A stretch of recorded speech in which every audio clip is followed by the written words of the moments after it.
दोस्तों, सरकारी telecom company Bharat संचार निगम लिमिटेड यानी बीएसएनएल की 4G नेटवर्क बढ़ाने के लिए जो कि यहाँ पे 5G सर्विस को अलग से लॉन्च करने की भी योजना बना रही है।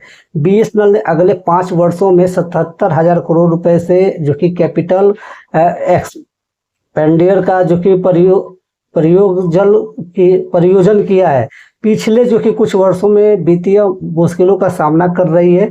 इस कंपनी ने अपने जो कि नेटवर्क का दायरा बढ़ाने के लिए लाख जो कि अतिरिक्त 4G साइट लगाने की भी तैयारी कर रही है। यहाँ पे बात किया जाए तो हाल ही में बीएसएनएल ने 4G नेटवर्क को लॉन्च किया था। जैसे कि मैंने आप सबको वीडियो में भी बताया कि 1 लाख 4G साइट को लगभग लॉन्च कर दी गई है। कंपनी ने लगभग 1 लाख 4G साइट को जो कि इंस्टॉल किया है। यह 2 लाख अतिरिक्त 4G साइट लगाने के लिए मंत्रिमंडल से अनुमति मांगेगी।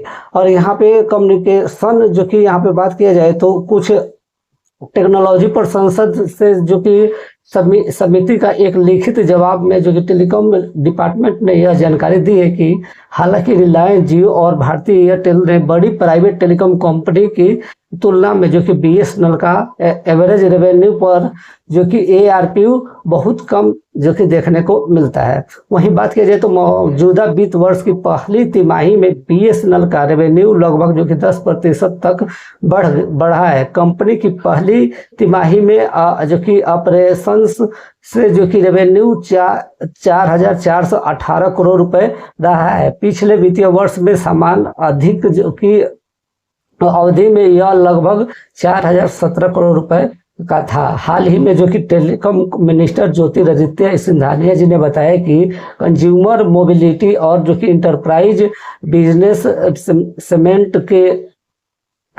सेगमेंट में जो कि कंपनी की ग्रोथ मिली है, जबकि कंज्यूमर फील्ड एक्सेस सेगमेंट में मामूली बदलाव हुआ है। उन्होंने यह भी कहा है कि कंपनी के रेवेन्यू में 400 करोड़ रुपए से कुछ अधिक जो कि बढ़ोतरी भी हुई है। तो यहाँ पे रेवेन्यू में बढ़ोतरी देखने को मिल रहा है बीएसएनएल का।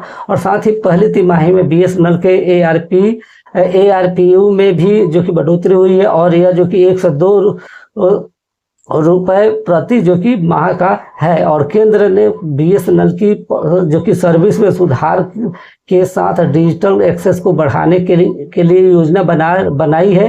ये इस सरकारी टेलीकॉम कंपनी को जो कि मॉडर्नाइज करने के लिए विचार किया जा रहा है। देश में कई क्षेत्र में जो कि कंपनी बीएसएनएल 4G नेटवर्क की शुरुआत किया है और बीएसएनएल के 4G नेटवर्क का डिजाइन क्लाउड बेस्ड पर जो कि जिसे 5G नेटवर्क पर अपग्रेड किया जा सकता है। कंपनी ने 5G नेटवर्क के लिए टेस्टिंग भी पूरा कर लिया है और कंपनी की 5G सर्विस का Q5G कहा जा सकता है। और यहाँ पे प्राइवेट जो कि टेलीकॉम कंपनियों का 5G नेटवर्क पहले से मौजूद है। इस कंपनियों का मुकाबला करने में बीएसएनएल को बहुत मुश्किल भी हो रही है। तो यहाँ पे यही है कि बीएसएनएल काफ़ी जो कि अभी पीछे है और जो टेलीकॉम कंपनी है उन्होंने 5G को लॉन्च कर चुका है और बीएसएनएल अभी जो कि 4G को काफ़ी जगहों पे रोल आउट किया है और काफ़ी जगहों पे करना है। लेकिन यहाँ पे बीएसएनएल का अभी भी कहना है कि जो हम 4G ला रहे हैं उसी को हम 5G में अपग्रेड करेंगे तो ज़्यादा समय नहीं लगेगा। तो बस यही अपडेट निकल के आ रहा था बीएसएनएल की तरफ से, जो कि बीएसएनएल 5G और 4G से रिगार्डिंग वीडियो अच्छा लगे तो लाइक करें, कमेंट करें। अगर कोई और भी आपका प्रश्न हो तो आप मुझे जो कि कमेंट में पूछ सकते हैं। तो फिर मिलते हैं एक नई वीडियो के साथ, तब तक जय हिंद, जय भारत।